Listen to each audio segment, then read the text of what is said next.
Велам добро утро за сите оние кои што токму сега се вклучија на фреквенцијата на телеканал А1. Ние продолжуваме понатаму со утрински пулс. Во првиот дел ги слушнавме сите оние сервисни информации од Управата за хидрометеоролошки работи кои што ни најавија минимално зголемување на дневните температури кои што веќе во петок и сабота ќе достигнат до 10 степен над нулата и кои што ќе доведат до топење на снежната покривка. Едни прекрасни информации за времето кое што не очекува во наредниот период. Исто така сите оние кои што планираат да патуваат посебно кон нашиот јужен сосед да внимаваат на граничниот премин зони, бидејќи од вчера од 16:30 часот се поставени трактори од грчка страна и не се одвива сообраќајот во двата правци, ниту за патнички, ниту за товарни возила. Исто така, пак од регионалниот центар за управување со кризи не информира дека со без електрична енергија ќе бидат делови од општина Василево, поточно Нова Мала, Висока Мала и Добрешенци од 10 часот до 14 часот ќе бидат без електрична енергија поради подобрување на квалитетот на електроснабдувањето, како што ги информираат во регионалниот центар за управување со кризи од страна на Евана Македонија. Ние продолжуваме понатаму со останатите содржини кои што ви ги подготвивме за ова утро и само пред да продолжам со прилозите би сакала да ви известам дека во делот гостим во студиото ќе имаме 5 господа со кои што ќе разговараме за националната платформа за екологија во истражувачкото новинарство. Ќе имаме гости од Скопје, од Струмица и од општина Василево. Останете со нас до самиот крај за да видите зашто точно станува збор, а ние продолжуваме, односно ќе слушнеме интересни информации за сите оние кои што за жал се борат со болеста хепатит С. Нова најсовремена терапија за лекување на хепатит С со висок процент на успешност во лекувањето. Од оваа година ќе се преминува на клиниката на инфективни болести во Скопје. Сите оние кои што за жал се засегнати од оваа болест слободно да може да се јават на Ало докторе да се распрашат и да видат зашто точно станува збор. Сите останете и прогледнете во продолжениот прилогот. Нова најсовремена терапија за лекување на хепатит С со висок процент на успешност во лекувањето од оваа година ќе се применува на клиниката за инфективни болести во Скопје. Директорот на Фондот за здравствено осигурување на Македонија, Сашо Стефановски, по посета на оваа клиника информира дека за да се осигура набавката на новата терапија за хепатит С, буџетот на ефектива е зголемен за повеќе од 10 милиони денари во однос на 2016-та и изнесува 180 милиони денари. Ова е исклучително голем чекор напред во третманот на оваа болест во Република Македонија, бидејќи Македонија ќе биде една од малкуте земји во Европа која што ќе имплементира најсовремен тип на терапија за хепатит С, рече Стефановски. Професор доктор Звонко Миленковик, директор на клиниката за ефективни болести, изјави дека станува збор за ново концептуално решение по однос на лекувањето на пациентите со ХЦВ вирусна инфекција, кое не е ново само во Република Македонија, туку и на глобално ниво. Ова терапија, појасни од септември-октомври 2016 година, е воведена како препорачан режим на лекување на пациентите со хепатитис С, вирусна инфекција на глобално ниво, со највисоко ниво на успешност во медицината базирана на докази. Во почетната фаза ќе се применува на пациентите со хронична ХЦВ вирусна инфекција, со лекови кои што имаат директно дејство врз животниот циклус на причинителот на заболувањето. Овде станува збор за избор на лекови кои што дејствуваат на вистина директно на животниот циклус на болеста. Второ, со ефикасност која се приближува до 100%. Ако во медицината постои 100% ефикасност, оваа на вистина се приближува на ефикасност близу до 100% и не зависи од генотипот на ХЦВ вирусот. Освен тоа, со овој третман ќе бидат покриени и оние пациенти кај кои што досега со досегашниот режим не можело ни да се отпочне со лекувањето. Например, пациенти со напредна фаза на фиброза, пациенти кај што е извршена трансплантација, кај пациенти кои инфицирани со ХИВ инфекција и слично, рече Миленковички. Тој предочи дека очекува на вистина големи успеси во лекувањето на пациентите со оваа инфекција. Ова представува една завршна фаза во заокружувањето на циклусот и проценките кои што на клиниката се спроведуваат во лекувањето на оваа категорија лица, која е комплетирана со дијагностичка опрема која во изминатиот период ја обезбедивме во клиникава и со која се заокружени сите етапи од дијагностиката, лекувањето до излечување на овие пациенти, рече директорот на клиниката. Тој подвлече дека на годишно ниво во изминатите 4 години лекувале по 47 пациенти со ХЦВ вирусна инфекција, а сега според нивните првични проценки со овој нов третман ќе бидат офатени уште 12 пациенти иницијално, со можност овој број на лица да биде зголемен. Бројот на лекувани пациенти на годишно ниво со ХЦВ вирусна инфекција на клиниката за инфективни болести изнесува околу 80%. Любителите на театарот, на уметничките дела, на поезијата, на се она кое што може да се најде, односно се тоа кое што го нуди Националниот центар за култура Антон Панов во Струмица, оваа година најавува околу 100 проекти. Центарот за култура Антон Панов од Струмица за оваа година најавува богата културна програма и реализација на голем број на проекти. Од таму велат станува збор за обемна програма која ги опфаќа сите сегменти од културата. Покрај поддршката на веќе традиционалните манифестации, како што се меѓународната струмичка ликовна колонија и многуте фестивали со годишната програма за култура, ќе бидат поддржани повеќе проекти од издавачката, сценско-музичката и ликовно-галериската дејност. Активности во делот на меѓународната соработка, а театарот ќе реализира и 3 нови представи. Во продолжение, погледнете го целиот извештај од директорот Иван Јовев. И оваа година струмичани ќе бидат достојни за гледање на квалитетна културно-уметничка програма. Оваа година, како што знаете, пред 3-4 дена излезе и програмата од национален интерес на Република Македонија од Министерството за култура, во кој што Центарот за култура Антон Панов Струмица може да се пофали со голем број на одобрени проекти кои ќе бидат реализирани во Струмица. Проектите се од сите области сегменти во делот на културата. Од издавачка дејност имаме, од ликовно-галериска дејност, од сценско-музичка дејност, имаме проекти од театарската дејност, меѓународна дејност, имаме одобрено проекти. Исто така имаме одобрено проекти за набавка на нова опрема, односно за санација на санитарните чворови. Така да ние како институција сме задоволни. Традиционално сите главни манифестации кои што ги правиме во Центарот за култура, еве оваа година 54 пат ќе биде меѓународната струмичка ликовна колонија. Па од лани почнавме еден проект со денови со Митко Маџунков, кој што и оваа година е поддржан од Министерството за култура. Поддржани се, ако сакате можеме да ви ги редам, повеќе самостојни изложби, поддржани се изложби од меѓугалериска соработка во кој што ние одиме на страна во други градови, други изложби доаѓаат во Струмица. Во делот на сценско-музичката дејност се поддржани повеќе концерти, како например концертот на Ристо Гоговски, Елена Атанасовска, концерт на Тони Пецанов, Роберт Секов. Тука спаѓа фестивалот на источно црковно пеење кој што и оваа година е проширен, ова е одобрена програмата. Работата на она што го имаме кај нас карактеристично, работата на школата за кавалза е малце по-специфична кај нас, затоа што не е само со мали деца, него тука може да запишат и деца и возрастни они кои што сакаат да го изучуваат овој инструмент. Редовната работа на распејани струмичани, фестивалот под кулите на Струмица, така да голем број на културни настани ќе бидат одржани во Струмица. Од драмската дејност може да кажеме дека се одобрени 3 проекти. Царот Владислав од нашиот струмичанец автор е Борис Јанков, во режија ќе биде на Бранко Ставрев. 12-тата ноќ од Вилјам Шекспир, режија ќе биде Дејан Дамјановски. Идиот Достоевски, режија ќе биде Горан Тренчовски. Тука сме веќе, ако зборуваме за таа работа, ќе имаме одобрено гостување на фестивалот во Анталија, кој што ќе се случи некаде во втората половина на март месец.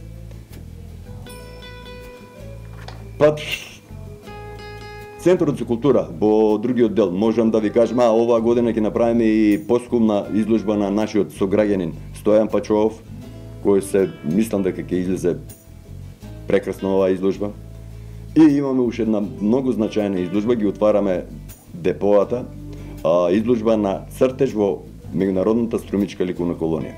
Потоа имаме изложба на скулптури на Ангеле Нацевски, на мозаики, слики на Ѓорги Томовски. Се на се имаме струмичени ќе бидат чудновидени, односно како да се изразам, да задоволни од она што Центарот за култура Антон Панов ќе им го пружи на љубителите на уметност. Во наредните неколку минути уживајте во прекрасниот глас на Адел со песната When We Were Young. Последната недела од месец јануари, односно поточно 28 јануари, оваа година се падна во сабота, се одбележува како Светски ден за заштита на личните податоци од злоупотреба. Како да се заштитиме, на што најмногу треба да внимаваме и како нашите лични податоци да ги некако обезбедиме, односно заштитиме од злоупотреба, дознаваме во продолжениот прилогот. Личниот податок е нешто што е важно, но на неговата заштита и чување му обрнуваме малку или воопшто не обрнуваме внимание. На социјалните мрежи, на интернет, па и во офлайн животот постојат многу сценарија во кои некој може да ви ги искористи овие податоци и да ви наштети, и тоа на многу нивоа. Правото на заштита на личните податоци се дел од корпусот на основните човекови права, за кое се поставени и се применуваат соодветни национални и меѓународни стандарди. Иако правото на заштита на личните податоци е уставна категорија и основно човеково право, практиката покажува дека поголемиот број на повреди на оваа право се резултат на недоволно развиена јавна свест и непознавањето на основните начела за заштита на личните податоци. Се уште постои недоволно развиена свест кај помладата популација за опасноста од злоупотребата на нивните лични податоци, особено во однос на податоците кои ги споделуваат на порталите за социјално вмрежување. Како да си ја заштитам приватноста? Кога посетуваш некоја веб страна, не откривај ги своите лични податоци, како на пример имејл адресата, податоците за приватниот живот, контакт информации, лозинката и пин бројот. Твојот личен податок може да биде искористен за испраќање на спам пораки, злоупотреба на твојот личен профил, влез во твојата банковна сметка. Постави веб пребарувач и користи псевдоним, а не твоето вистинско име. Него користи основниот пребарувач за пренесување, односно спуштање програми, инфоподатоци и така натаму. Чистија е поштата. Кога испраќаш порака на непозната страна, кога испраќаш порака во група за дискусии, четаш, односно зборуваш во соба за четање или при објавување на веб страната. Не ја користи твојата вистинска е-пошта. Отвори посебна сметка или користи псевдоним адреса. Провери ја полисата за приватност на твојот провајдер на интернет. Користи ја опцијата за добивање пораки за колачиња на веб пребарувачот и употребувај софтвер за управување со колачиња. Колачињата, cookies, се мали делови на информацијата кои се зачувуваат на твојот компјутер и најчесто се користат за рекламни цели, но колачињата го следат, односно ловат твоето движење додека сурфаш на веб страната. Користи ја опцијата за управување со колачињата на твојот веб пребарувач. Исто така можеш да си обезбедиш софтвер за управување со колачиња. Постојат повеќе такви софтвери. Не ја потценувај можноста дека си следен. Во зависност од националното законодавство, помалку или повеќе е можно да бидеш следен што навистина правиш на интернет затоа. Не откривај ги јавно личните податоци. Не разговарај за чувствителни прашања. Не користи домашна банкарска лозинка и пин на јавни места. Не откривај ги јавно твоите лични податоци на непознати. Благодарение на неограничените можности на интернет, лесно можеш да запознаеш нови пријатели. Сепак тие се далеку од тебе и ти не знаеш која им е вистинската намера. Може би тие бараат нова маска зад која ќе се кријат на интернет, или бараат нова е-пошта, или им требаат личните податоци, кои јавно ќе ги објават на интернет. Биди внимателен на веб страниците кои нудат подароци, а за возврат бараат размена на лични податоци. Ваквите веб страници најчесто собираат информации за рекламни цели, но тие може да ги продаваат податоците на други, а овие пак на трети лица. Наскоро твојата e-пошта ќе биде преполна. Никогаш не одговарај на спамерите. Најверојатно имаш слушнато за праќање e-пошта во голема количина. Не се труди да одговориш или да го замолиш испраќачот да те избрише од неговата листа. Ова само би му потврдило дека твојата e-пошта е проверена и прочитана од вистинска личност и после ова ќе почнеш да добиваш многу повеќе e-пошта во голема количина. Исклучи ја опцијата за известување за враќање на e-поштата. Биди информиран за веб сигурноста. Никогаш не го внесувај бројот на кредитната картичка, освен ако си сигурен дека твојата врска е безбедна. Синоптичарите за оваа работна недела, односно до крајот на оваа работна недела, ни најавија благо зголемување на дневната температура, која што во сабота се очекува да достигне на плюс 10 степени Целзиусови. Идеално на време, идеална температура да се посете туристичкиот комплекс Македонско село, кој што се наоѓа на водно во Скопје. Македонија во мало на 12.000 метри квадратни, цела нејзина историја, традиција и архитектура, испреплетена со стари занаати, народни носи, сувенири и култура. Комплексот Македонско село е лоциран во прекрасната природа на планината Водно, кој освен одмор, чист планински воздух и прекрасен поглед кон Скопје, на посетителите им нуди врвна услуга и незаборавно искуство. Овој раскошен комплекс ја представува македонската архитектура од 19 и 20 век, а застапени се 16 автентични куќи од различни региони од целата наша држава. Македонско село е препознатливо по својот уникатен шарм, а приказната за Македонија се надополнува и со прекрасните ноти на македонското вино и богатата традиционална храна. Македонија во мало на 12.000 метри квадратни. Цела нејзина историја, традиција и архитектура, испреплетена со стари занаети, народни носи, сувенири и култура. Комплексот Македонско село е лоциран во прекрасната природа на планината Водно, кој освен одмор, чист планински воздух и прекрасен поглед кон Скопје, на посетителите им нуди врвна услуга и незаборавно искуство. Покрај капацитетот за 100 гости, односно 49 соби и неколку ресторани во овој зимски период на посетителите, комплексот им нуди можност да уживаат во традиционалниот амбиент, вкусната храна и бројните активности. Во овој период може да понуди на посетителите покрај чистиот планински воздух и прекрасниот поглед кон градот, секако да ги посетат, односно да го почувствуваат традиционалниот амбиент, исто така и да ги посетат нашите занаетчиски работилници, како што се грнчарската, ткајачницата и кујунџиската, секако да ја посетат и сувенирницата, каде што може да си купат сувенири. И во средината на комплексот постои етномузеот, каде што може да се видат и да се посети етномузеот, каде што може да се види традиционалните народни носи, традиционалниот народен вес и секако накитот кој што го носеле нашите баби. Имено како што вели Кристина, на домашните и странски туристи најголем впечаток им остава можноста одблизу да се запознаат со традиционалните македонски занаети, односно кујунџиска и грнчарска работилница и ткајачница, кои се најкарактеристични занаети за нашето поднебје. Би сакала да истакнам дека имаме повеќе странски туристи кои што го посетуваат овој комплекс. Најмногу се заинтересирани за занаетчиските работилници, етномузеот и секако сакаат да пробаат од нашата македонска традиционална кујна. Овој раскошен комплекс ја представува македонската архитектура од 19 и 20 век, а застапени се 16 автентични куќи од различни региони од нашата држава. Во комплексот се застапени куќи кои што представуваат различни региони од нашата држава, како што се Делчевска куќа, Кратовска куќа, Тетовска, потоа имаме Беровска, Кумановска, куќа од Скопска Црна Гора, Битолска, Прилепска, Велешка, Реканска куќа, Галичка куќа и Струшка куќа. Реканската, Галичката и Струшката куќа се изградени на 3 ката, додека пак останатите куќи се на 2 ката. Македонско село е препознатливо по својот уникатен шарм, а приказната за Македонија се надополнува и со прекрасните ноти на македонското вино и богатата традиционална храна.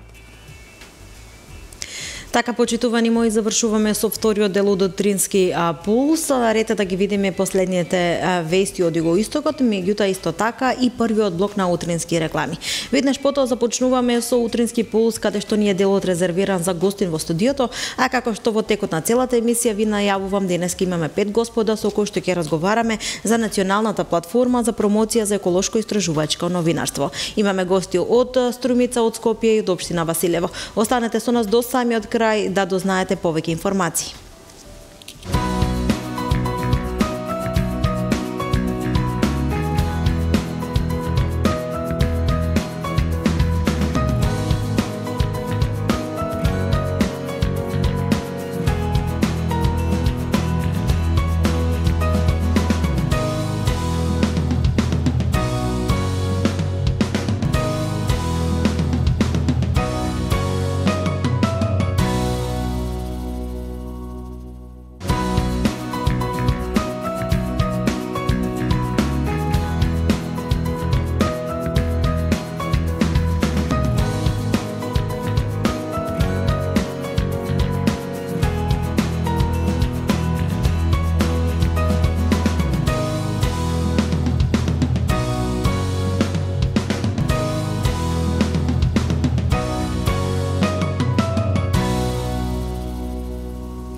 Почитувани мои, продолжуваме ние понатаму. Ред е да погледнеме и кои сте гости се во делот гостин во студиото во утрински пулс за ова утро.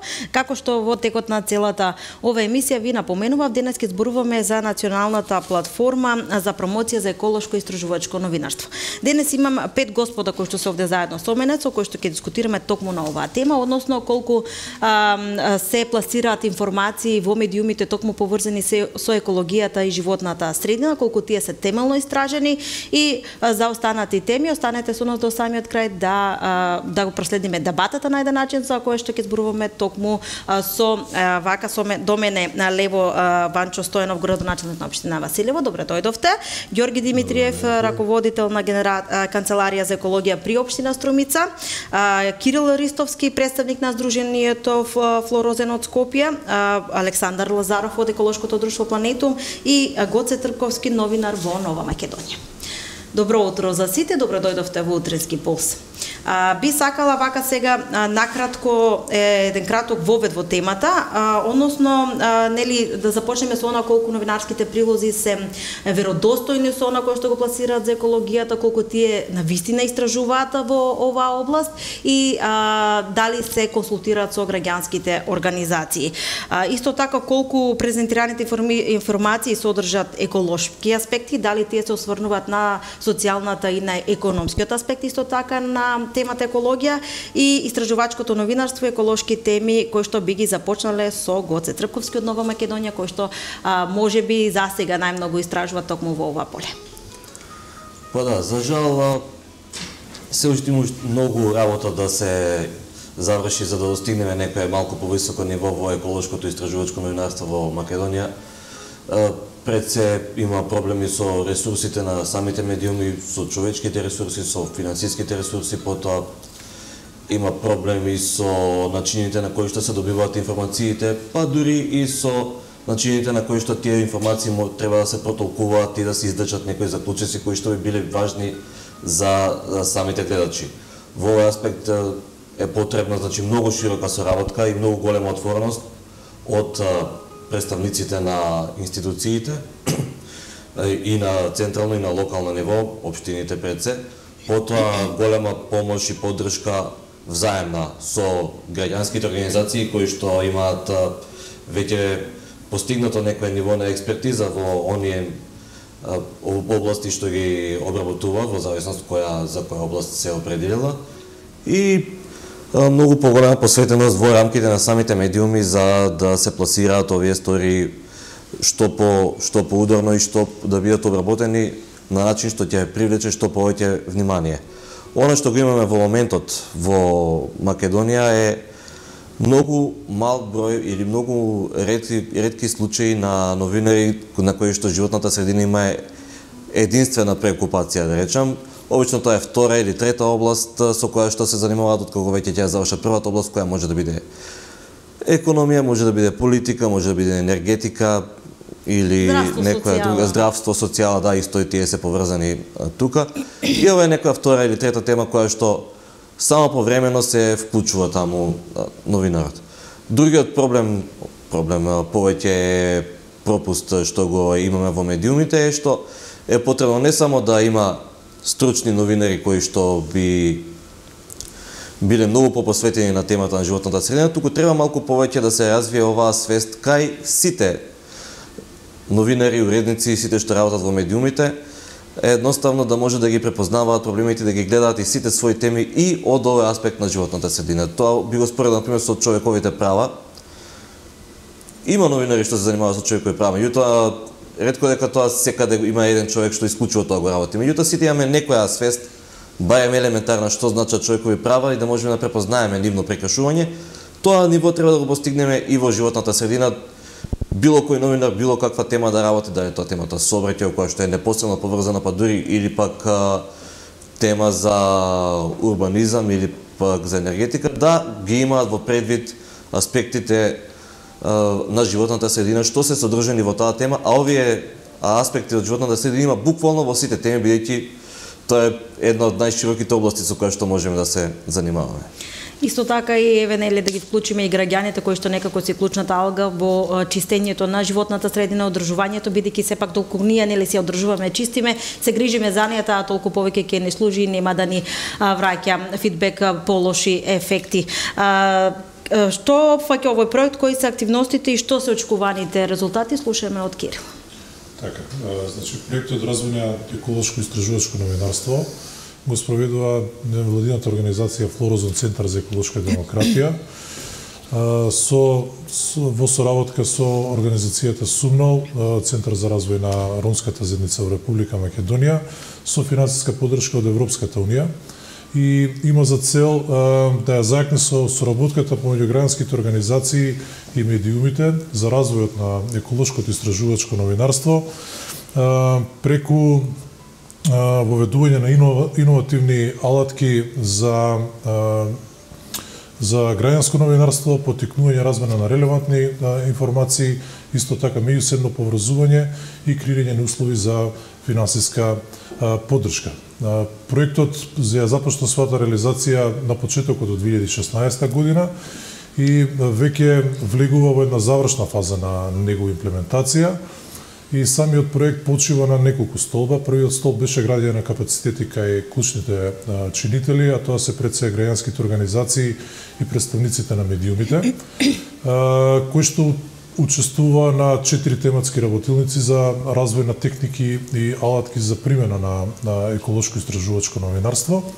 Веднаш потоа организиравме и повик за доделување на грантови за развој на 10 истражувачки стори. Оваа активност е се уште во тек и очекуваме веќе кон крајот на овој месец да заврши неговата реализација и јавноста да ја информираме со исходите од самата активност, односно да извршиме промоција на 10 истражувачки стори, кои што морам да кажам дека ги опфаќаат сите општествени сегменти, вклучително нели и управувањето со шумите, управувањето со водите, квалитетот на амбиенталниот воздух, учеството на сообраќајот во загадувањето, опфаќаме и судскиот систем, како реагира на представките поврзани со животната средина и така е натаму и така. Натаму не би елаборирал повеќе околу ова, ќе оставим нели на крајот од овој месец да ги презентираме наодите. Секако во меѓувреме го развивме првиот веб портал ekologist.mk, кој што има за цел да информира јавност исклучиво за темите од областта на животната средина и екологијата и практично служи како еден информативен канал помеѓу јавноста, институциите, граѓанските организации и сите други чинители кои што на некој начин ја тангираат областта на животната средина. Она што во меѓувреме го правиме, организираме национален надпревар за избор на најдобра фотографија во 2 категории. Тоа е зидот на срамот, на еколошкиот срам, односно халата на славните, каде што на тој начин сакаме да го поттикнеме граѓанското новинарство или известување за состојбите во животната средина, кои што преку фотографии ќе ни ги покажат позитивните или негативните примери на пракса, не само на граѓанството, туку и на индустријата, односно на институциите. и на тој начин нели ќе придонесат кон зајакнување на општата еколошка свест. За потребите на овој надпревар, проектот обезбедува фонд од 1200 евра, односно доделуваме 6 награди од 2 категории со вредностни ваучери од 200 евра. Оно што е неопходно да се напомене, суштината, односно потребата на развојот на овој проект и спроведувањето од него, кој што кажа Гоце, евидентно е ниското ниво на застапеност на еколошките теми во медиумите.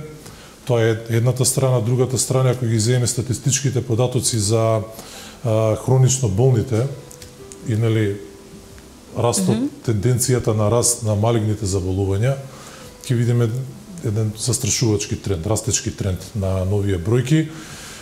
А последните студии и истражувања на стручните организации кои што се занимаваат со јавно здравје кажуваат дека овие бројки се непосредно, директно поврзани со самото загадување, без разлика дали тоа е на воздухот, водата или на почвата. Од тука сметавме ние како организација која што веќе 10 години работи во област, дека е неопходно да се преземат конкретни чекори за да се надминат ваквите состојби. Еден од начините е правилното информирање на јавноста. Гледаме годиниве наназад како медиумите делуваат реактивно, а не проактивно. Односно се чека да се достигне некој висок степен на загадување, без разлика дали е тоа на воздух или на вода или на почва, или да се случи некаква еколошка хаварија, за да почнат да известуваат. Во моментот, значи, немаме известување во рана фаза, која што ќе предизвика, нели, активности кои што би спречиле понатамошен раст на загадувањето и на тој начин ќе делуваат превентивно во зачувувањето на здравјето на самите граѓани. Туку, како што кажав, праксите се сосем обратни. Медиумите делуваат сензационалистички, значи откако ќе се случи определена хаварија или ќе се надмине некоја нормална граница на загадување на еден од трите еколошки медиуми и после тоа, значи, бараат одговорност од институција, правно или физичко лице, пракса која што по мене треба да се смени и да биде сосем обратно. Меѓу другото, самиот проект, како што кажавме, во неговите постулати предвидува вмрежување и градење на партнерства.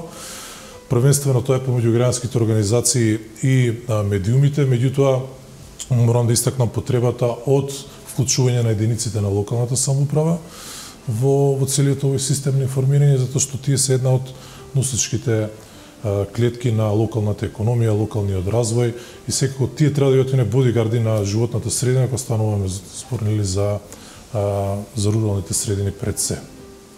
Јас би сакала еве пред да продолжиме понатаму, најпрво да ги информираме сите оние фотографи кои што се занимаваат нели со фотографија професионално, како би можеле тие да бидат дел од вашиот надпревар? Доволно е да го посетат нашиот веб портал ecologist.mk.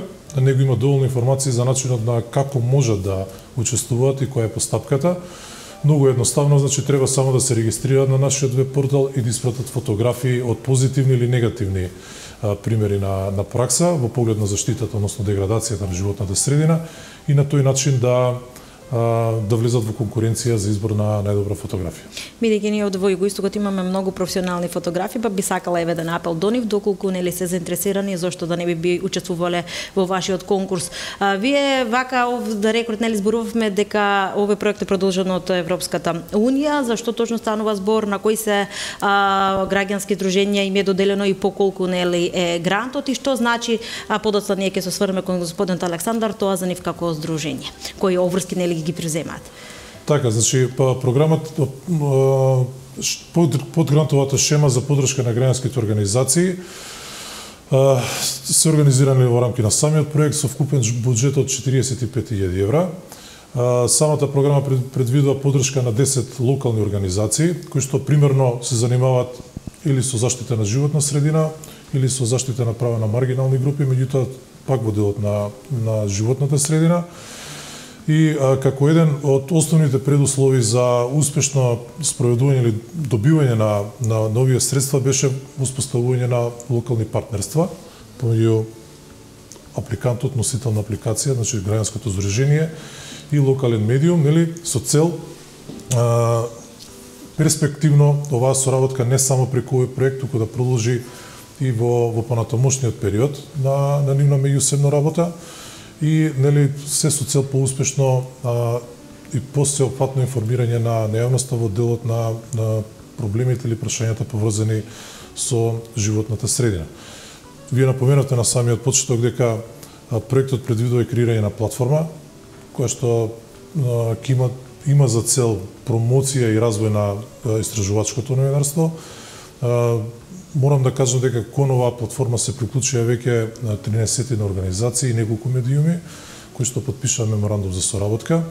Планот е, откако ќе бидат реализирани самите проекти, односно за развој на истражувачки истории, извршим јавна промоција на платформата и да ги промовираме незините цели, мисии и задачи.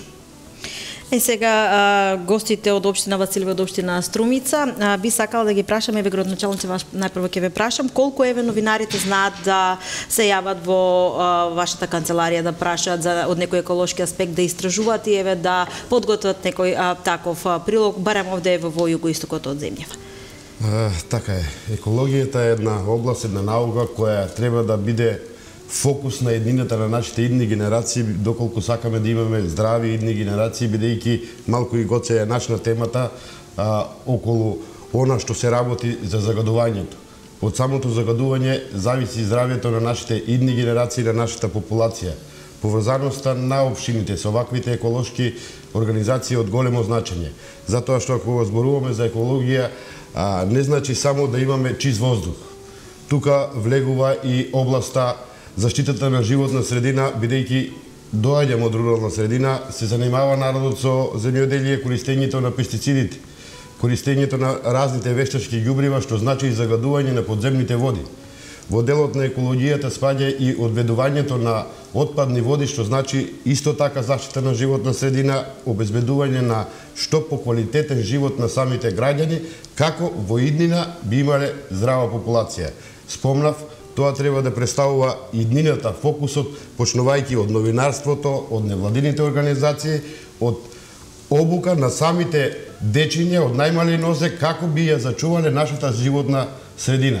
Значи, почнувајќи уште од детските градинки, би се вовело некое предавање, некој предмет кој би значил подобрување на самото знаење кај сите генерации, за да може да обезбедиме што поздрав и поквалитетен живот на сите граѓани. Спомна и Гоце пред малку, значи поврзаноста е голема и доколку новинарството, доколку невладените организации го потенцираат тој проблем, така би можеле и локалните самоуправи да дадат што поголем акцент на заштитата на животна средина. Заштитата на животна средина е многу значајна за руралните средини. Не само секако дека е за сите и за урбаните, меѓутоа треба да се даде најголем акцент на руралните средини, бидејќи сметам дека во изминатиот период екологијата како област беше запоставена, затоа што секоја локална самоуправа, секој градоначалник дава акцент на развојот на инфраструктурата, на патишта, на улично, така да досега малку се вложуваше во она што значи заштита на животна средина. Тука и Министерството кој исто така може да помогне во тој дел, вложувајќи во изградбата на прочистителни станици, вложувајќи во изградбата на фабрики за прочистување на здрава вода за пиење. Здравата вода за пиење е голем фактор за здравјето на самите граѓани на сите населени места. Сметам дека во иднина и идните генерации, почнувајќи давајќи фокус самите новинари, откривајќи ги проблемите преку невладините организации, за да може да се црпат разни средства и од европските фондови, за да може да се подобри квалитетот на живење на самите граѓани. И како што спомна Кирил, навремено да се реагира, некога веќе проблемот би бил пред самиот крај. Господине Ѓорѓиеве, да прашам како општина, односно дали општина Струмица соработува со невладините организации, граѓанските организации, токму на тема екологија? Па вака сега, значи областа од животна средина, како што рече градоначалникот, е многу нова и тек се всадува во нашите ниви, фигуративно кажено. Ние имаме многу добра соработка со сите невладени организации кои се занимаваат со од областа на животна средина. Еве тука е и АЦ, он може да потврди, ние учествуваме скоро во сите нивни проекти со несебична поддршка, како материјална, така и морална. Сега во случајот јас би сакал да го поздравам овој проект за истражувачко новинарство, кој што е стварно многу нов во Македонија, односно на локално ниво е уште понов. Меѓутоа, за да се занимава со истражувачко новинарство во областа на животна средина е многу комплицирано. Значи, јас вака би сликовито да сакам да го представам тоа. Значи, имаме законски норми, имаме закони, правилници и уредби, кои што сите потекнуваат по европски директиви. Значи, кажи рече, нашето законодавство е на ниво на Европската унија. Меѓутоа, опремата, односно спременоста на кадрот на општините и спременост на кадрот на државата па и на новинарите е многу назад. Значи, ако законот е авион, ние нема пилоти. Нема кој да го вози тој авион. И затоа треба, а и не е лесно, бидејќи животната средина не го фаќа само закон за животна средина. Тој е основен закон, меѓутоа сега следува закон за отпад, закон за води, закон за воздух, закон за батерии, закон за отпад, отпакување, закон за отпад електронски или... Значи имаме над 10 закони кои што треба добро да се познават за да се занимаваш со истражувачко новинарство. Значи, во тој контекст зборам дека ние немаме уште добри пилоти.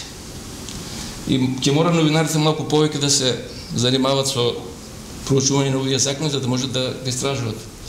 Например, наша сеќа во општина Струмица, па и регионот на општина Струмица, Василево, Босилово, Ново село, е сека што немаме тешки индустрии, немаме високо загадувачки капацитети и во тој контекст ние фактички живееме во еден малку загаден регион. Ако ги исклучиме само отпадните води и комуналниот отпад. Значи, во другите сфери скоро сме на повисоко ниво. Значи, од наша страна како општина Струмица, сите невладени организации имат поддршка. Ние учествуваме во сите проекти што ги работиме, Ден на дрво, Ајде Македонија, Чиста Македонија. Значи, несебично учествуваме. Јас би сакала овде некако, ако може така накратко да се пофала, бидејќи ние како редакција и во информативната и во утринската имаме истражување пред се загадување на воздухот сега во овие зимски периоди кога се горат дрва за огрев и други средства кои што се користат, како јас лично тој прилог го имам правено, го истражував и допис до Планетум и до општина Струмица за дали е барем во тој период пред да заврне снегот, кога што можеше да се примети дека загаденоста е повисока, бидејќи немаме тешки индустрии, тоа сепак се сведуваше на средствата за огрев кои што ги користат граѓаните, меѓутоа исто така сме правеле прилози за дивите депони кои што се најчесто надвор од градот Струмица, на магистралните патишта, на сето она отпад кој што го фрлат граѓаните најчесто кога одат на пат. Бидејќи верувам дека повеќето од нас овде редовно патуваат и може да се видат како граѓаните се неодговорни кон животната средина и сето она кој што го конзумираат додека патуваат во автомобилот, не го собираат во кеса па да го фрлат до најблиската канта за отпадот каде што ќе стигнат, туку тие најчесто низ прозор го фрлаат и ние сме биле сведоци на такви толку ситни, толку битни елементи кои што не чини ништо да го оставиме во кесата и кога ќе стигнеме до одредениот град или населено место да го фрлиме во вистинската канта за отпадок. Ние на ваше барање, поточно бидејќи со господинот Александар комунициравме токму за ова денешна наша средба, направивме анкета на неколку прашања.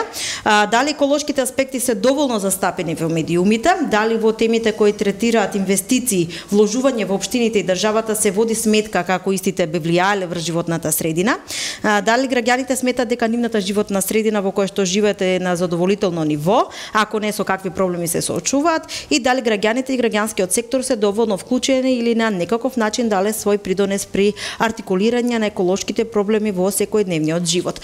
Ние најмалку 10 граѓани анкетиравме, од кои верувале или не, само 3 ни дадоа конкретни одговори, кои што беа запознаени со темата, сите останати морам некако малку да ги, како да се изразам, да им пописка малку дека не се запознаени и дека тие рекоа на која тема, викам на екологија. Да беше политика би зборувала или би зборувала, меѓутоа за екологија не ме интересира. Значи буквално со такви одговори ни граѓаните и не одговара, па предлагам да ја слушнеме анкетата, па подоцна би ја коментирале со нашите гости. Дали на тема екологија има доволни емисии на телевизија? За тема екологија? Тема екологија, мислам, слабо. Не.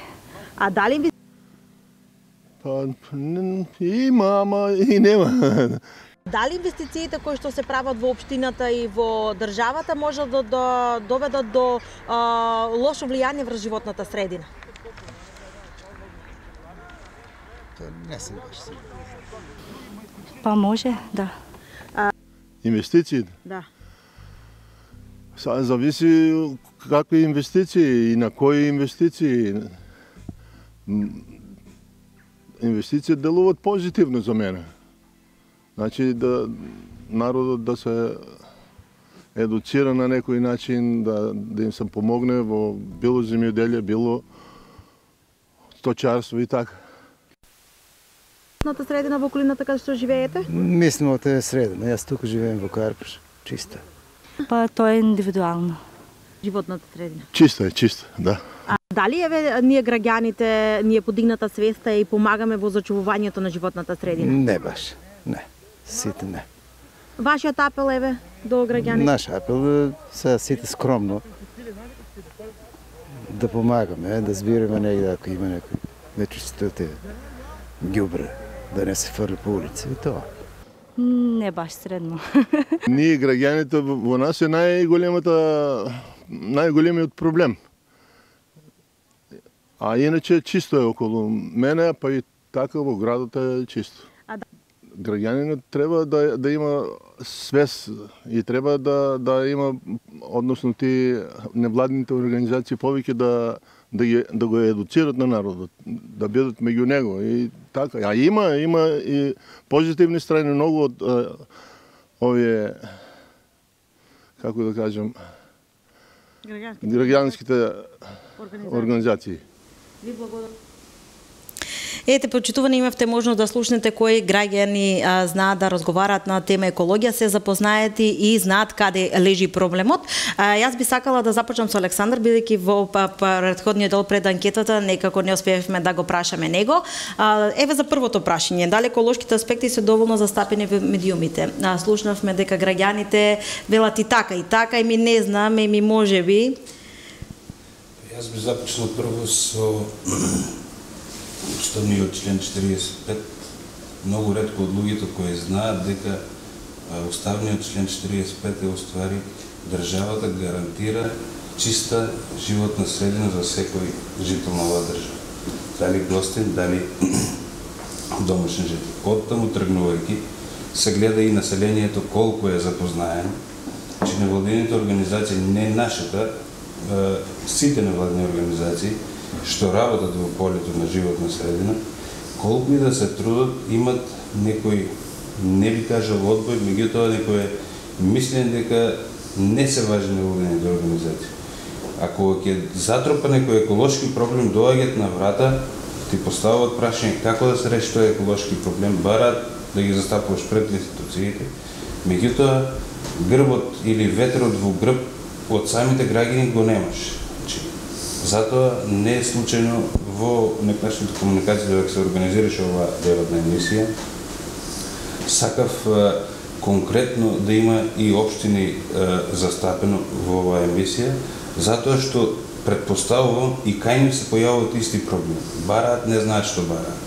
Сакат да решат проблем, не сакат да се соочат со создавателот на проблемот, а самите институции не можат да го решат доколку немат докази. Пример, претпоставувам во оделението за екологија го нема толку, меѓутоа кај инспектор за животна средина во Струмица или конкретно кај инспекторот за комунални дејности во општина Василев, кој ја застапува исто и екологијата, се соочува директно на терен со такви проблеми. Значи, не може он да напише мандатна казна или било каква казна, доколку нема некој доказ, доколку нема слика, доколку нема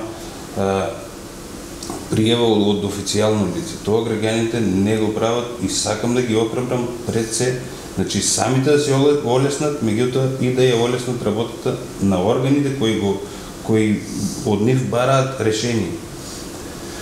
Во делот на едукација, значи досега Планетум работи 18 години на полето на животна средина со 80% осврнување на проблемот со управување со зашто е влезен и во документите, и во, значи, на општина Струмица што се создадени и во многу тела, зашто е донесен во некои случаи и први, значи не по наша заслуга, јас би рекол по заслуга на сите, а најмногу на општината што се отворила, што дала начини преку соработка се донесат некои нови начини на функционирање. Значи јас би спомнал дека една од ретките општини Струмица, особено во источниот и югоисточниот регион, знам дека имаме направено катастар на загадувачи. Меѓутоа, многу тешко се дозволува и самата работа на самите институции да може да работат по тој, како што каже господин Димитриев. Општината е врзана со 10 или 12 закони, мислам дека се, и тие мора да постапат според правилата, според законите. Џаба што ние се ќе направиме. Меѓутоа не може и јас да бидам првиот човек, ако е одјавен проблем, тоа е функцијата на самите граѓански организации. Меѓутоа не е функцијата на граѓанските организации да застапува граѓани пред суд, пред инспекција и така натаму. Иначе продолжуваме и понатаму да работиме, да ги едуцираме граѓаните. Меѓутоа самите треба да тргнат, значи не од пред мене е чисто, слушнав во анкета дека околу мене е чисто. Не се работи тоа. Значи еве снегот ќе го земеме како репер. Никој, значи во дворот си чистат, снегот го фрлат на улица. А проблемот е повеќе во улицата, отколку да направат патека и самиот снег да остават времето, нели, или на кој начин се решава со растопување. Меѓутоа создават на патот проблеми каде што после некој несреќа може да насредат било кој, па да се создадат разни болести. Тргнуваме од најбанален проблем. Како што рече градоначалникот, со употребата на патем речено, што и нашиот подгрант, што сме добитници од големиот проект на Флорозон, значи ќе го тангираме проблемот употребата на пестициди и вештички ѓубриви кои доаѓа, значи не само да се обвини земјоделецот дека премногу го користи. Не е проблемот, значи не е само да обвиниме дека стручните служби не да разни семења носат, нашите се загубија. Сето тоа сакаме да го извадиме на виделина и самите институции да го увидат тоа, да може да преземат некои мерки што ќе дадат значи еколошки развој на самиот тек на производството на здрава храна, на производството на конвенционалната храна од нашите како земјоделско подрачје Струмица познато. Пазарот на побарувачка секојдневно расте, посебно за органското производство, така да и самите земјоделци се свесни и го прават своето производство да биде што поорганско и доколку можат нели во целост тоа да биде органското, бидејќи најмногу е барано, а и за сега и најплатено на пазарот. Дали во темите кои третираат инвестиции, вложување во општините и државата се води сметка како истите би влијале врз животната средина? Би сакала да добиеме одговор прво од вас, градоначалниче? Така е, спрема новите законски регулативи при инвестициите во општината, без разлика за каков вид на проект се работи. Дали се работи за проект за изградба на некоја улица, пат, водоводен систем, било кој дел од било кој проект, по новата законска регулатива општината е должна да побара од инвеститорот и елаборат за заштита на животна средина. Елаборат кој ќе потврди дека проектот што ќе се инвестира нема да има никакво штетно влијание врз загадувањето на животната средина. Јас малку овде би се надобрзал и на она што го елаборираше АЦЕ од Планетум. Ние по заслуга на невладини или сами лично или од новинари, од текстови, имаме веќе евидентирано доста проблеми на кои треба да посветиме големо внимание. Еден од проблемите во регионот, зборуваме регионално бидејќи екологијата е регионален проблем. Не е проблем што треба само на неколку квадрати да ја заштитуваме нашата животна средина. Треба да ја заштитуваме нашата околина, со тоа ја заштитуваме целата животна средина. Ние имаме евидентирано проблеми околу диспозицијата на отпадот. Ние како прво во нашиот регион го немаме регулирано и правилна диспозиција на отпадот. Немаме свеска и самите граѓани и за фрлање на отпадот. Кај нас отпадот се меша, стакло, хартија, кабаст отпад, се е на исто место. И кога ќе се однесе на депонија, ние немаме, во ред имаме една депонија што во моментот ја користиме сега општина Струмица и општина Василево, што ете има некои стандарди кои ги исполнува. Меѓутоа и самите спомнавте, кај да поминеме на секој влез, на секој излез, од било кое населено место, дали се работи за село, за град, гледаме депонии. Тоа е една грда слика. Она што Гоце го спомна дека ќе се доделува награди за најдобра фотографија. А што со оние што се лоши фотографии? Добри фотографии, Македонија ни дал Бог, добра природа, можеме да направиме колку сакаме. Меѓутоа, треба да обрнеме внимание на она што е лошо. И локалната самоуправа, не ја оправдувам локалната самоуправа, можеби ние немаме доволно капацитет, немаме човечки ресурси за сето тоа да го правиме, бидејќи ние имаме еден инспектор кој е за се. Реално во малите општини, не знам како е во поголемите, сигурно имаат малку повеќе персонал, меѓутоа тоа е еден проблем. Ние треба да имаме стручни лица кои ќе работат на таа тема. Прво да ги согледуваат проблемите и да ги вметнеме во програмата она што значи заштита на животна средина. Да почнеме со да го делиме отпадот. Во сите населени места, секое домаќинство да добие корпа за пластика, да добие корпа за отпад за стакло, да имаме сортирање на отпадот и да имаме фабрика за преработка на ѓубре, а не да имаме депонија. Депонија имаме на секаде. Значи, треба она што досега го сработиле невладините организации, ние да го имплементираме. Меѓутоа, ние се уште гледаме на она да инвестираме она што е видливо за граѓаните. И тоа е видливо. Меѓутоа, резултатите од тоа ќе дојдат после неколку години. Она што треба, што е досега евидентирано како проблем, да може да се имплементира во сите општини. Заштитувајќи нашата средина, нашата општина, ние глобално го заштитуваме, ја заштитуваме животната средина. Треба да ги гледаме работите регионално, глобално, за да може да има ефект, за да кажеме дека имаме здрава животна средина. Тоа не е проблем само во нашите општини. Тоа е проблем во Струмица, во Скопје. Мислам дека единствено Скопје има некоја си фабрика за преработка на ѓубре, депонија, ако може така да се каже. И таа не ги исполнува сите. Не ги исполнува условите. Ние како регион имавме еден обид да изградиме една санитарна депонија, да изградиме фабрика за преработка на ѓубре. Не беше успешен целиот тој обид, неуспешно заврши повикот што ги имавме, правиме напори сега тоа пак да го направиме и јас се надевам дека ќе привлечеме некој инвеститор кој ќе функционира овде, се разбира тој ќе заработува и материјални средства, но со цел да ја заштитиме животната средина. На тој начин ние нашите граѓани ќе ги заштитиме и не само да им извршиме обука вака со предавања, со зборување, тие на лице место ќе видат како треба да се заштитува животната средина. И да се подигне свеста кај граѓанинот, како може би најклучна алка во сето она кое што како ќе и дадеме на природата, така таа ќе ни врати. Господине Ѓорги, како еве слушнавте анкетата за инвестициите во општината, кое е мислењето нели како представник од општина Струмица? Да, генерално е така. Значи народот, односно жителите на општина Струмица, па и на другите општини што го прават Струмички регион, не се доволно едуцирани. Значи, ние фактички имаме рудно богатство кое дава, например, железо со 93%.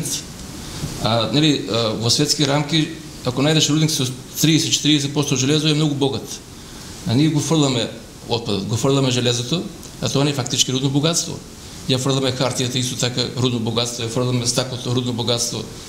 Со тоа си нанесуваме сами штета, а тоа е одраз на неедуцирани граѓани. Значи, најверојатно треба подолг период. Не знам дали е еволутивен развој или револутивен развој, а мислам дека може и двете да се комбинират, затоа што сега имаме основни школи, имаме предградинки и мислам дека овие во основните школи деца се повеќе едуцирани и повеќе осознаени за заштита на животната средина, отколку останатите граѓани. Пример за тоа се дивите депонии. Значи, кај те погледаш, народот е толку неодговорен, меѓутоа еден што ќе направи проблем не може да го решат 100 паметни луѓе. Не? Да. И јас би се вратил на тоа дека, значи, законската регулатива наша е прекрасна. Македонија има европска законска регулатива за заштита на животната средина во сите сфери. Значи медиум како воздух, медиум како земја, медиум како вода. И областите отпад, бучава, зрачење, јонизирачко, не јонизирачко зрачење. Значи имаме европски закони, меѓутоа еве една тема за истражувачкото новинарство, како функционират, односно како општините го пратат законската регулатива на републиката. Значи прво ние имаме најверојатно негде 70-80% од општините немат капацитет, односно немат финансиски средства. Значи немат организирана екипа. За секоја Струмица е една од поорганизираните во државата. Ние имаме оделение за животно средина веќе 12-13 години и сме во него 5 луѓе. Значи имаме 20 инженери за екологија, имаме архитект, земјоделски инженер и еден архивар. Значи имаме комплет служба што можеме да функционираме. И во препораките на Европската унија, значи за да биде доведено на ниво животната средина на општината, мора да постои сектор за животна средина. Сектор, зборам, не оделение. Значи во секторот треба да има оделение за отпад, оделение за води, оделение за земја, оделение за воздух. И едно оделение за планирање. Нас не недостасува фактички од планирањето. И истражувањето, како тоа е. Значи за да планираш мора да истражуваш. Во тој контекст значи е тема за истражувачко новинарство. Како се спроведува законската регулатива во општините во Македонија? И да пише дека во општина Струмица нема услови, во Скопје има услови, во Куманово нема услови и да се истражува. Тоа е интересна тема. Јас верувам дека и вие слушнавте дека на прашањето дали граѓаните сметат дека живеат во чиста животна средина, ги прашавме граѓаните, иако верувам дека ни доаѓаат нашите гости од Скопје. Ние живееме во релативно чиста животна средина, колку толку се грижиме за неја, иако нели имаме и исклучоци. Меѓутоа еве кој е вашиот коментар, Кирил, после анкетата на граѓаните? Па евидентно е дека граѓаните немаат елементарни познавања за животната средина и генерално за екологијата. Секако, како што кажи колегата Александар, граѓанските организации треба да бидат тие гласници или главните едукатори на јавноста во поглед на, ако сакате, на законските обврски, меѓутоа генерално за последиците од нивното однесување врз животната средина. Ќе се сложиме со градоначалникот и со представникот на општина Струмица во поглед на административно-техничките и човечките ресурси на предсе на помалите општини во делот на спроведувањето на националното законодавство за заштита на животна средина. Ние како организација имаме направено анализа и истражување за степенот спроведување на законите. Морам да кажам дека податоците не се сјајни. Самиот градоначалник навлезе во делот од причините.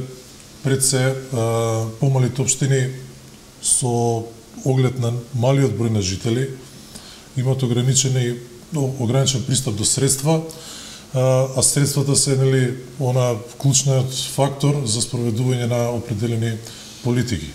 Без финансии, значи не може да се вработи определен човек, нити пак да се спроведе некоја локална иницијатива.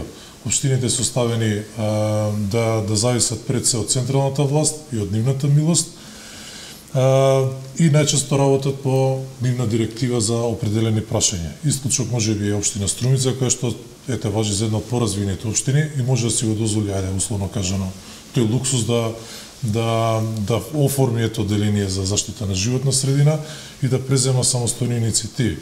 Меѓутоа тоа се мал број на општини, може би евентуално Битола или поголемите градови. Меѓутоа остатокот од општините навистина поради недостаток на финансиски средства не се во можност да ја обавуваат оваа функција на еден правилен и конзистентен начин. Во делот на вклучување на јавноста во процесот на донесување на одлуки, и тоа прашање беше тангирано во претходните излагања, морам да кажам дека законот предвидува вклучување на јавноста во донесувањето на планската документација. Пред се тоа во постапките за инфраструктурен развој треба да биде вклучена во оценката на влијанието врз животната средина, така да и локалната самоуправа, меѓутоа и централната власт се обврзани согласно Законот за животна средина, на главата која што го тангира учеството на јавноста во донесувањето на одлуки, да ја консултира јавноста за развојните инфраструктурни проекти и да го земе предвид незиното мислење. Меѓутоа, повторно се навраќаме на вашето прашање, што мислиме за јавноста. Јавноста и во овој дел е недоволно едуцирана. И покрај тоа што например општина Василово ќе распише јавна дебата по определено прашање поврзано со некој инфраструктурен објект, верувам дека ниту еден граѓанин не доаѓа на тие јавни расправи да каже своето мислење, или пак ако дојде доаѓа сосема случајно и неупатено и нестручно, значи ги коментира тие работи. Повторно ќе кажам дека граѓанските организации мора да служат како база на знаење за локалното население и ќе мора да најде начин како да се доближи поблиску до локалното население со цел пренесување на овие информации до нив на еден правилен начин. Господа, ние го наминавме времето пред некаде 10 минути, меѓутоа на самиот крај, бидејќи некако излагањето најмалку за господинот Александар некако остана, би сакала накратко само од вас двајца заклучоци и последното прашање од анкетата, дали граѓаните и граѓанскиот сектор се доволно вклучени или пак на некаков начин дале свој придонес при артикулирање на еколошките проблеми во секојдневниот живот, и одберете од вас двајца кој ќе даде последен збора, кој ќе зборува токму на ова прашање од анкетата. Аз прво ќе кажам, сведоци сме, особено ние во медиумите, дека многу поголем е интересот за политика, како што реков, отколку за животна средина, меѓутоа ја само подсетил тука дека законите ги носат политичари. Одговорни за нивно спроведување се и за воведување ред во оваа област се институции раководени повторно од политичари. Што значи дека животната средина е политика. Политиката не е само каква функција ќе добие или колку ќе добие на избори, кој ќе стане пратеник, кој ќе стане министр. Политиката е како ќе си ги извршат тие функции, што значи дека интересот за животната средина треба да се свати како интерес за политика. Има и ова е политика. Ова е политика за решавање на проблемите или не решавање, зависи кој како ќе работи, од областта на животната средина. Ако одиме по една логика дека интерес на секој политичар е да биде што подопадлив, што поприфатлив за граѓаните, повторно ќе се вратиме на проблемот со свеста, односно дека ако има поголем граѓански интерес, нормално дека ќе има многу посилен политички одговор од страна на оние што ги водат институциите да ги пристапат кон решавање на тие проблеми. Многу често, за жал, гледаме дека ако нема доволно артикулиран интерес кај граѓаните, политичарот го следи она што е на теренот и недоволно на ниво во кое што можеби најважен фактор треба да бидат или се граѓанските организации заедно со медиумите, кои што треба да бидат најгласни за да успеат да убедат што поголем дел од граѓаните и во ова смисла и гласачкото тело дека треба да се интересира за тоа што нудат политичарите и од аспектот на животната средина и тоа да им влијае за тоа на кого ќе дадат својот глас и од кого ќе дадат, да им влијае и за тоа какви барања ќе имаат кон своите институции и каков притисок ќе вршат врз нив, како ќе соработуваат со нив во кои области и така. Аце 2 минути на самиот крај. Да, значи јас можеби неславно, меѓутоа пак ќе почнам со член 45 од Уставот, како што кажав, некој предвидел гарантира здрава животна средина. Меѓутоа кога некој ужива некое право, за тоа право да го ужива има и обврска. Така и нашите граѓани, нашето население имаат обврска кон уживање на тоа право за здрава животна средина.